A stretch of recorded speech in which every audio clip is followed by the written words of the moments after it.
नमस्कार दोस्तों, कैसे हो आप सभी लोग। मेरा नाम है शिवम गुप्ता और आप देख रहे हो इंजीनियर अड्डा। और आज का जो टॉपिक है वो है how to revise 3x faster during exam days. जब भी कभी आप लोगों का एग्जाम डेज आता है तो आप चाहते हैं कि मैं अपने रिवीजन को थोड़ा फास्ट कर सकूं और भी जोर से तैयारी कर सकूं और इतना जल्दी मैं सब कुछ कंप्लीट कर सकूं सो दैट जितना लंबा सिलेबस है, जितना बड़ा सिलेबस है, सब कुछ कंप्लीट कर सकूं। उसके लिए गाइज एक रूल है, हम इसको कहते हैं द 7 रूल्स ऑफ रिवीजन, जिसके बारे में आज मैं डिस्कस करना चाहता हूं। अगर आप लोगों को भी रिवीजन में कोई प्रॉब्लम होती है, फिर रिवीजन की कुछ नई टेक्निक सीखना चाहते हैं, तो आप 7 रूल्स ऑफ रिवीजन में जा सकते हैं। That is one of the best technique जिससे मैं अपने एग्जामिनेशन की प्रिपरेशन करता था। जब अपने एग्जामिनेशन के लिए जब रिवीजन करता था तो मैं इसका जरूर यूज करता था। अलॉन्ग विद दैट आप लोगों को बता दूं कि गाइज जब भी कभी रिवीजन करो तो रिवीजन करने के क्या क्या तरीके हो सकते हैं, किस तरीके से आप एग्जाम को रिवाइज कर सकते हैं, वो सारी चीजें अभी मैं आप लोगों को बताने वाला हूं। तो बिना किसी देरी के शुरुआत करते हैं। सेशन अच्छा लगे तो लाइक जरूर करिएगा। और गाइज सबसे पहले मैं आपको 7 रूल्स ऑफ रिवीजन बता देता हूं कि 7 रूल्स ऑफ रिवीजन में है क्या। बेसिकली गाइज रूल्स कुछ भी नहीं है, कहने का मतलब ये है कि कुछ डूज एंड डोंट्स हैं जिसको आप लोगों को देखना है, राइट। द 7 रूल्स में सबसे पहला एक रूल होता है कि अगर आप लोग रिवीजन करना चाहते हो तो रिवीजन करने के लिए आप लोगों को अपनी खुद की नोट्स बनानी पड़ेगी। मेक योर ओन नोट्स, है ना। और जब भी कभी नोट्स बनाओ तो ये नहीं कि जो लिखा हुआ है उसी को छाप रहे, नहीं, शॉर्ट नोट्स बनाना है। जो इंपॉर्टेंट टॉपिक है वो डालना है, जो चीजें आपसे बनती नहीं है वो डालना है, और जो चीजें बहुत ज्यादा टफ है, जो आपको लग रहा है कि एक बार देख लूंगा तो दिमाग में आ जाएगा, वो वाली चीजें अपने शॉर्ट नोट्स में डालिए। दूसरी चीज, बी श्योर। अब बी श्योर कहने का मतलब क्या हो जाता है, इसके बारे में आप लोगों को बताता हूं। आप लोगों में से बहुत सारे लोग हैं, जैसे कि फॉर एग्जांपल मान लो थर्मोडायनेमिक्स है। अगर आपसे थर्मोडायनेमिक्स बहुत अच्छे से बनता है then don't go for thermodynamics right now, just go for some any other subject, right. फिर उसके बाद मान लो एक तरीका और भी है, आपको थर्मोडायनेमिक्स आता है, आपने ये नोट्स पढ़ी, थर्मोडायनेमिक रिवाइज कर लिया, लेकिन कहीं ना कहीं मन में आ रहा है कि नहीं यार सिर्फ इससे काम नहीं चलेगा, ऐसा करता हूं दूसरी नोट्स भी उठा लेता हूं, कोई दूसरी बुक उठा लेता हूं, उससे रिवाइज करता हूं। और थर्मोडायनेमिक्स की 3 अलग अलग जगह से रिवीजन करा, एक्चुअली में 3 अलग जगह से रिवीजन नहीं करा, 3 अलग जगह से आपने पढ़ लिया और फिर उसके बाद आप कंफ्यूज हो गए। देन मेक श्योर कि आपने ये जो नोट्स बनाई है मैं यही पढ़ने वाला हूं। अगर कुछ कमी लगेगी तो बात की बात है, लेकिन अभी तो मुझे यही करना है क्योंकि मुझे यही चीज बनती है। तो रिवीजन हमेशा उनका किया जाता है जो चीजें बन रही होती हैं। देन उसके बाद थर्ड क्या है, थर्ड है that concentrate on the positives. अब पॉजिटिव्स में करने का मतलब क्या हो जाता है, इसके बारे में आप लोगों को बताता हूं। बहुत सारे स्टूडेंट ऐसे होते हैं जो पढ़ाई तो करते हैं और बनता भी है उनसे चीजें, लेकिन उनके दिमाग में पॉजिटिविटी ना आकर के निगेटिविटी आती है। मैं अगर सेलेक्ट नहीं हुआ तो, मैं अगर रास्ते में पढ़ते पढ़ते भूल गया तो, अगर क्वेश्चन आया क्वेश्चन का टॉपिक याद नहीं आया तो। मान लेते हैं, आपकी तीनों बातें मान लेते हैं कि आपका सिलेक्शन नहीं हुआ तो, आपको नहीं बना तो, आप पढ़ते पढ़ते भूल गए तो, है ना। फिर उसके बाद पूरी की पूरी चीजें जितनी भी है नेगेटिव हो जाती हैं। चलो सिक्के का दूसरा पहलू लेते हैं। अब हमने वो वाली बात मान ली आपकी कि हाँ अगर ऐसा हो गया तो, अब जो मैं बोलने वाला हूं अब ये वाली बात आप मान लो। मान लो आप सेलेक्ट हो गए तो, मान लो आप कुछ नहीं भूले तो, मान लो आपसे सब कुछ सही सही बन गया तो क्या सिलेक्शन हो जाएगा। Then you have to be positive about your study. और एक बात बिल्कुल सिंपल सी है, जिसने बहुत ज़्यादा मेहनत करी होती है उसको डर तो लगता है, लेकिन अंदर ही अंदर कॉन्फिडेंस भी होता है कि भाई साहब मेहनत करके आया हूँ, खाली नहीं जाएगी, राइट। फिर उसके बाद 4th पॉइंट आता है दैट डोंट ओवरडू इट। अब ओवरडू कहने का मतलब क्या होता है, इसके बारे में आपको बताता हूँ। ये बेसिकली सारे स्टूडेंट्स की कहीं ना कहीं ये प्रॉब्लम होती है। प्रॉब्लम क्या होती है कि जैसे कि फॉर एग्जाम्पल 3 महीने का टाइम था एग्जामिनेशन के लिए, 3 महीने में 3 महीने पहले आप लोग 5-5 घंटे पढ़ते हो। फिर उसके बाद 3 महीने में जब 2 महीने बचते हैं तो आप लोग 7-7, 8-8, 9-9 घंटे पढ़ने लग जाते हो। जब एक ही महीना बचता है तो आप लोग 11-11 घंटे, 12-12 घंटे पढ़ने लग जाते हो। और जब 15 दिन बचते हैं या 10 दिन बचते हैं तब तो भाई साहब आप 17-17 घंटे, 18-18 घंटे पढ़ने लग जाते हो।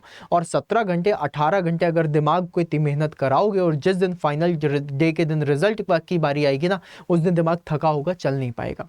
सो इसीलिए हमेशा कहा जाता है कि प्रॉपर स्लीप लो, प्रॉपर फूड खाओ और proper energy low, so that आप लोग उसमें बेहतर परफॉर्म कर पाओ। भरोसा रखो अपने पुरानी मेहनत के ऊपर जो आपने करी है, आपको बहुत फायदा मिलेगा। कई बार स्टूडेंट्स फ्रस्ट्रेट हो जाते हैं कि इतनी सारी चीजें पढ़ी हैं, नहीं हुआ तो क्या होगा, या फिर मुझसे ये नहीं बनता, मुझसे वो नहीं बनता। डोंट थिंक अबाउट तुमसे क्या नहीं बनता, जस्ट थिंक अबाउट तुमसे क्या क्या बनता है। मान सकता हूं कि बहुत सारी चीजें होंगी जो आपने नहीं पढ़ा होगा, लेकिन अगर उन्हीं सारी चीजों को कंपेयर करूं जो जो चीजें आपने पढ़ी है, तो शायद 5 से 10% का रेशियो आएगा कि 5 से 10% चीजें होंगी जो आप नहीं पढ़ पाए हो, या फिर नहीं पढ़ पाए, या फिर नहीं बना, लेकिन 90% आप लोगों से बना हुआ है। उसे फोकस करना है उस 90% पे। आगे बढ़ते हैं। 5th पॉइंट के बाद 6th पॉइंट है बी कॉन्फिडेंट। अब बी कॉन्फिडेंट कहने का मतलब क्या होता है? कहने का मतलब ये हो जाता है कि जब भी कभी हमें चीजें पता होती हैं लेकिन उसके बाद भी डर होता है, और डर से गलतियां हो जाती हैं, लगता है कि इसका आंसर ये होगा लेकिन ये आंसर नहीं होता है ना।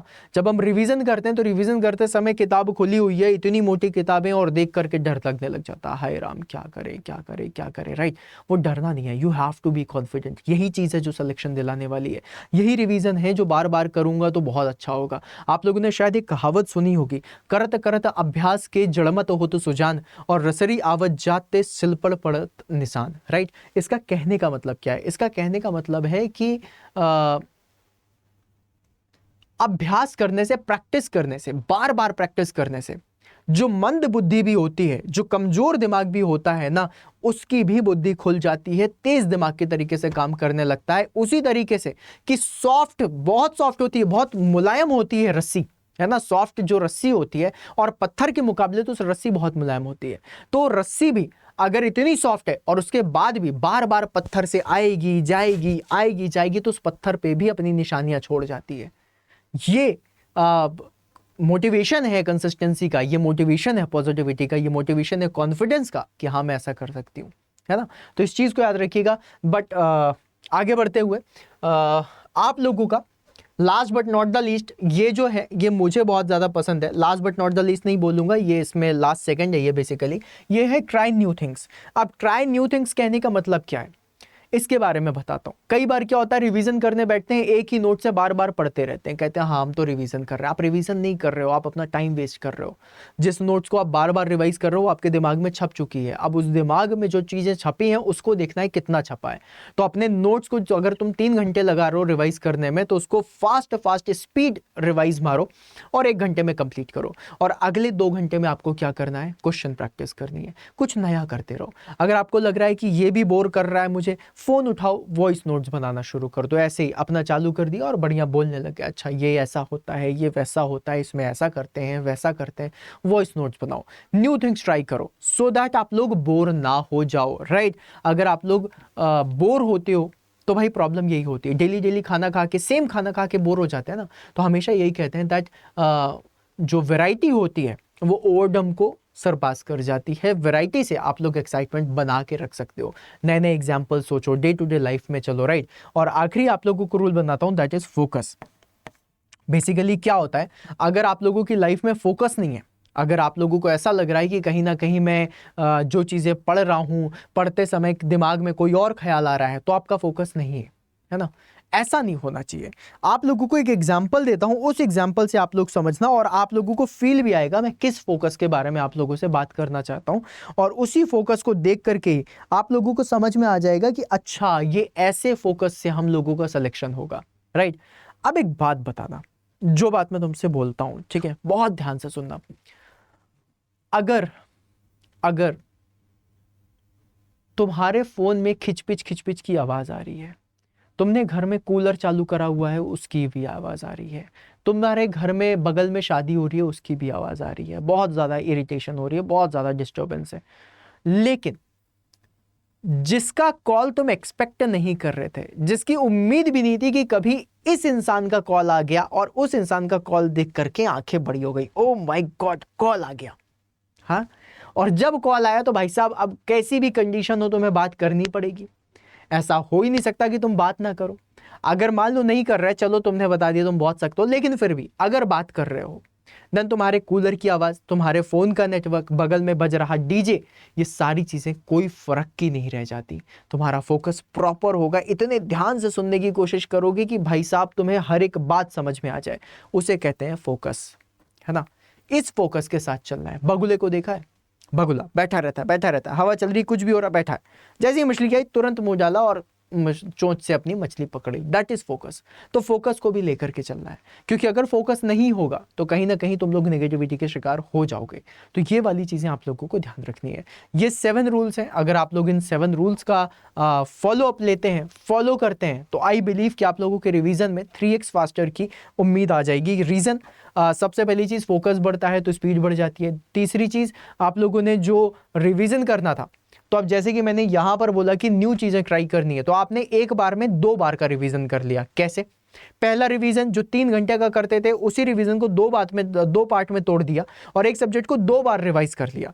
पहले 1 घंटे थ्योरी रिवाइज कर ली और फिर बाकी के बचे 2 घंटे में क्वेश्चन प्रैक्टिस करिए। और जहां पर तुम जब क्वेश्चन लगाते हो तो तुम एक्चुअली में रिवीजन कर रहे होते हो अपने उन्हीं टॉपिक का, क्योंकि जब तक तुम टॉपिक रिवाइज नहीं करोगे, जब तक तुम टॉपिक के बारे में सोचोगे नहीं, क्वेश्चन बनेगा नहीं।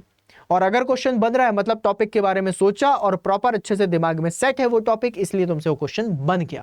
जो क्वेश्चन नहीं बन रहा मतलब वो टॉपिक अभी कमजोर है, उस टॉपिक को मुझे वापस से पढ़ना है, बहुत अच्छे से रिवाइज करना है और फिर उसके बाद वापस से उसी टॉपिक के क्वेश्चंस लगाने हैं। और जब आप ऐसे करोगे तो आप लोग पाओगे कि आप लोगों का जो कॉन्सेंट्रेशन लेवल है वो बढ़ जाएगा और रिवीजन की जो स्पीड है वो बढ़ जाएगी। जहां पर 3 घंटे में 1 बार रिवीजन होता था, आज वहीं पे 3 घंटे में 2 बार रिवीजन होने लग जाएगा। तो इस तरीके से करते हुए जब आप स्पीड में बढ़ोगे तो भी आप लोगों का फायदा होगा। जब हम शॉर्ट नोट्स बनाते हैं तो शॉर्ट नोट्स बनाना भी अपने आप में एक रिवीजन करना होता है, क्योंकि शॉर्ट नोट्स में आपको ये वाली चीज रिवाइज करनी है कि ये जो टॉपिक मैंने पढ़ा था इसको 2 लाइन में कैसे लिखूं।